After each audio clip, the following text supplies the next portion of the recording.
quelle est aujourd'hui la situation politique un peu de la Casamance, de la crise en Casamance, enfin, de la crise sénégalaise en Casamance? Je devrais d'abord dire qu'il faut comprendre que cela fait 28 ans.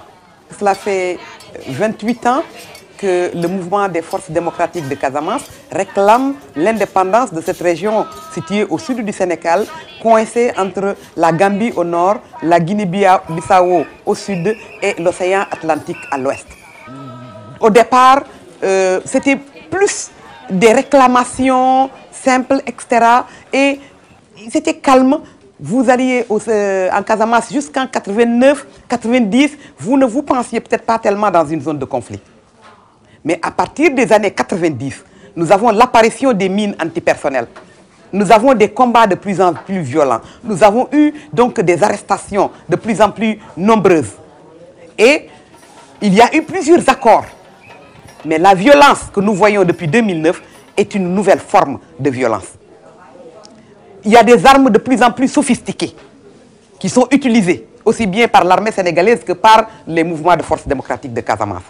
On a des lance-roquettes au niveau de la Casamance et cela pose des problèmes. Il y a des attaques contre des populations civiles et particulièrement des femmes qui sont violentées, qui sont violées et qui sont tuées.